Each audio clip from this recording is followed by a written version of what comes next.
Hola, ¿qué tal? Buenas noches. Continuamos con el libro de Jorge Bucay, 20 pasos hacia adelante. Pero fíjense que hoy no vamos a comentar, sino que les voy a leer una historia muy bonita. Espero que les guste.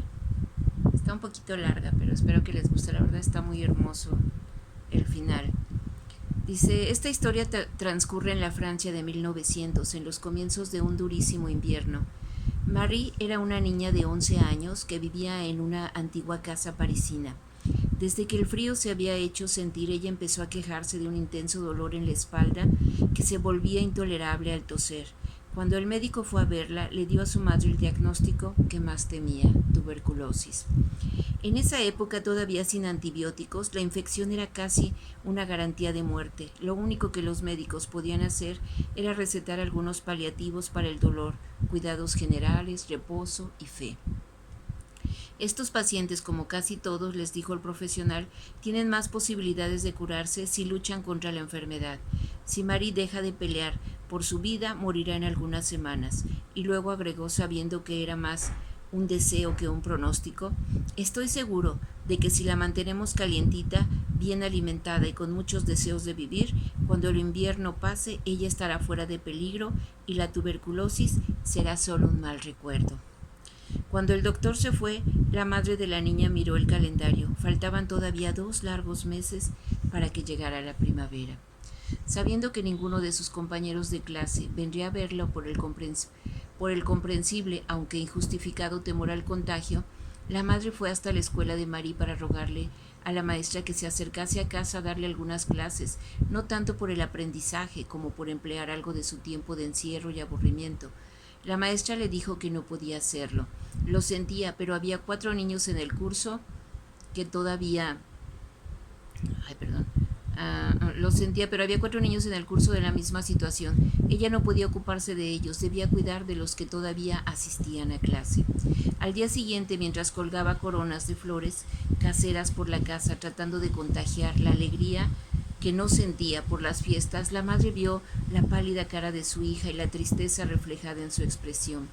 Fue entonces cuando tuvo la idea. Con la ayuda de la casera, se ocupó esa mañana de mover todos los muebles de la casa para poder llevar la cama de Mari junto a la ventana de la sala que daba al pequeño patio central, compartido desde allí. Pensó la madre, por lo menos verá ese pequeño patio interior, el ciprés en el centro del jardín, las enredaderas en las paredes, las ventanas de los otros edificios. Seguramente, se dijo, se distraerá, aunque sea viendo a la gente pasar de ida y vuelta de sus ocupaciones o de sus compras de fin de año.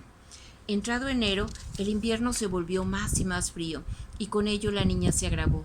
Más de una noche, un ataque de tos terminó con un vómito de sangre y al siguiente desesperación de la pobre jovencita y de su madre. La mañana, al volver de las compras, la madre encontró a Mari con la mirada perdida en la cara a la ventana. Nada tenía que ver ya esa niña con la Mari que ella recordaba de apenas unas semanas atrás. La madre se acercó a preguntarle cómo se sentía esa mañana y la niña le dijo que tenía mucho miedo de morirse. La madre que la abrazó con fuerza, sosteniendo la cabeza de su hija contra su pecho, tratando de que su hija no se diera cuenta de que lloraba. La niña señaló hacia el patio y le dijo, «Mira, mami, ¿ves esa enredadera en la pared del edificio de enfrente? Hace semanas estaba llena de hojas, algunas más verdes, otras amarillas. Míralas ahora, qué pocas hojas le quedan.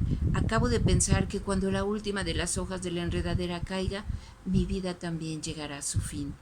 «No tienes que pensar en eso», dijo su madre, acomodando las almohadas y secándose las lágrimas de espaldas a la niña. «En primavera de todas las enredaderas surgen nuevas hojas y la vida vuelve a nacer, pero son otras hojas», pensó la jovencita sin decirlo.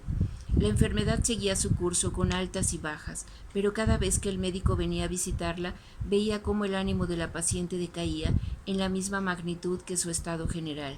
Hasta que una mañana la madre descubrió a Mari muy interesada, mirando hacia arriba por la ventana. Sin querer interrumpir, la madre se acercó con cuidado, tratando de ver qué es lo que llamaba la atención de su hija. Se trataba de un joven pintor, que junto a su ventana, en el tercer piso del edificio de enfrente, pintaba con colores vivos imágenes de París, Notre Dame, Montmartre, el Roche, el Molino Rojo. Por primera vez en muchos días, la madre vio a Mari entusiasmada y alegre. La madre compartía esa alegría. Algo por fin había captado su interés. Quizá ella pudiera convencer al artista para ayudarla.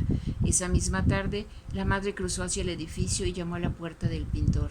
Cuando el joven estrafalario artista abrió, le contó que era la madre de una niña que vivía en la planta baja en el edificio de enfrente. Le dijo que padecía una grave enfermedad y lo que el médico había dicho. Lo siento mucho, señora, dijo el pintor, pero no entiendo por qué ha venido a contarme todo esto. Vine a pedirle que se acerque a darle algunas clases de dibujo, de pintura a Mari. Ella siempre le interesó el arte, ¿sabe? Si usted pudiera bajar a casa de vez en cuando, charlar con Mari, yo, por supuesto, le pagaré lo que pida. Y con un tono de ruego terminó diciendo, su vida, ¿sabe? Quizá dependa de que usted acepte mi encargo. No por el dinero, sino por la pena que le daba la imagen de la niña, que ya había visto desde la ventana, el joven artista empezó a bajar, un día sí, otro también, a casa de Mari, llevando consigo algunas telas, carbones y colores para hablar de pintura y animar a la joven a que utilizase su tiempo en cama para dibujar y pintar. Durante las siguientes semanas creció entre ellos una excelente amistad. Una tarde, cuando el pintor bajó a verla, Mari lloraba en su cama.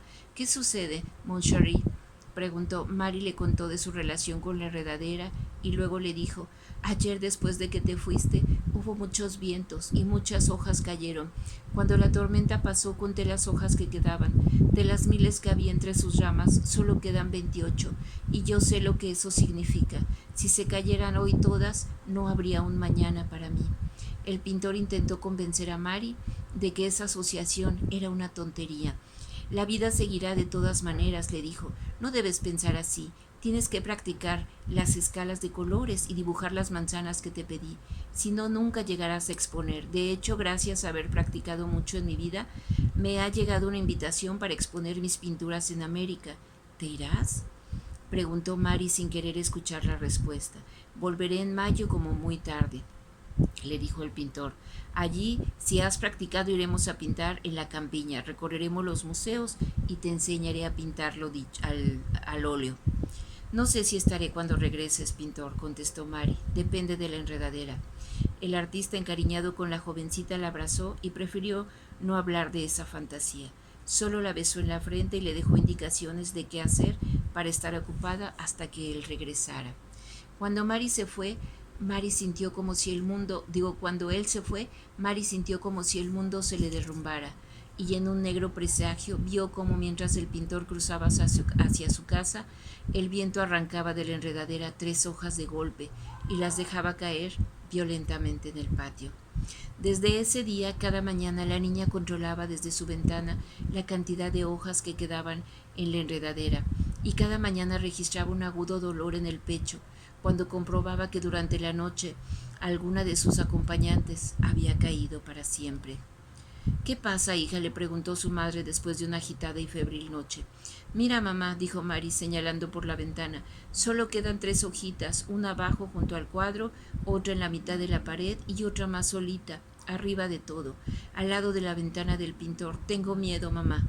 No te asustes, contestó la madre con una convicción que no tenía. Esas hojitas van a aguantar, son las más fuertes, ¿entiendes? Solo faltan 2 semanas para que llegue la primavera. La mirada divertida de Mari se transformó en la oscura expresión de un obsesivo control de las pobres 3 hojitas. Y una noche de febrero, en medio de una feroz tormenta del viento y lluvia, la hoja del medio se soltó de su amarra y voló lejos. Mari no dijo nada, pero redobló sus rezos para pedirle al buen Dios que protegiera sus hojitas. Mamá, gritó una mañana, mamá, ven. ¿Qué pasa, hija? ¿Qué pasa? Queda solo una, mami, queda solo una, la de abajo, la del todo se cayó anoche. Me voy a morir, mami, me voy a morir. Por favor, abrázame, tengo miedo, mamita, mucho miedo. Hay que tener fe, hijita, dijo la madre, tragando saliva y reprimiendo el llanto de su propio miedo. Además, faltan pocos días para la primavera y todavía queda una hoja. Es la hoja campeona, ¿sabes?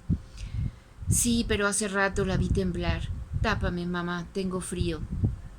La madre la arropó con sus mantas y fue a buscar unos paños húmedos. La niña tenía mucha fiebre. Cada momento que Mari despertaba miraba por la ventana la única hoja que todavía resistía en la punta de la enredadera.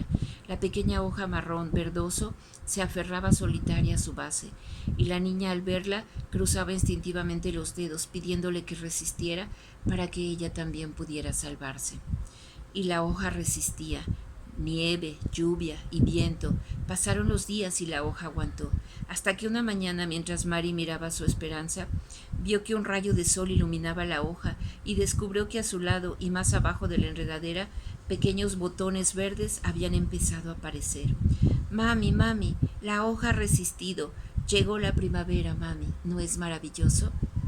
La madre corrió junto a su hija y la abrazó con lágrimas en los ojos. Ella no pensaba en la enredadera, sino en su hija, que también se había salvado. Sí, hija, es maravilloso. Pasaron los días y la niña comenzó a recuperar sus fuerzas muy despacio. En la primera salida a la calle que el médico autorizó, Mari corrió al edificio de enfrente para preguntar por su amigo el pintor. La casera se sorprendió al verla, quizá porque no era habitual que alguien sobreviviera a la tuberculosis. Me alegro de que estés bien, le dijo, mientras la besaba con sincera alegría. Tu amigo todavía no ha llegado, pero me ha asegurado que en unas semanas lo tendremos por aquí. Mandó esto para ti. Y remetió la mano en el escote, le alargó una carta para ella. Para entregar a mi amiga Mari. Hola Mari, tal vez, tal como ves, todo ha pasado. Para cuando leas esto faltarán días para retomar nuestras clases de pintura. Yo he comprado nuevos colores y pinceles, así que quiero regalarte los que fueron míos.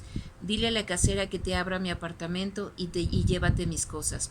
Practica mucho, recuerda las manzanas y las escalas de colores. La niña saltaba de alegría después de pedir la llave a la casera. Subió a la pequeña buhardilla por sus pinturas. Una vez allí se acercó a recoger el atril que estaba como siempre, junto a la ventana, mirando hacia afuera. Vio desde arriba su propia cama en el edificio de enfrente. Sin pensarlo, Mari abrió la ventana e instintivamente buscó a su amiga, la hoja heroica, la que aguantó todo, la más fuerte de todas las hojas, y la vio. Allí estaba en la pared a un lado, muy cerca del marco de madera de la ventana. Allí estaba, pero no era una hoja verdadera, era una hoja que había pintado en el ladrillo su amigo el pintor. Qué hermoso, ¿verdad? Dice, ¿seremos capaces de amar así? ¿Seremos capaces de pintar hojas en nuestras ventanas para inspirar, alentar y acompañar a los que amamos, aunque nosotros estemos lejos? ¿Seremos capaces de dar el gran paso hacia el amor verdadero? Qué hermoso. Pues hagámonos esa pregunta. ¿Seremos capaces? Espero que les haya gustado. Gracias. Buenas noches.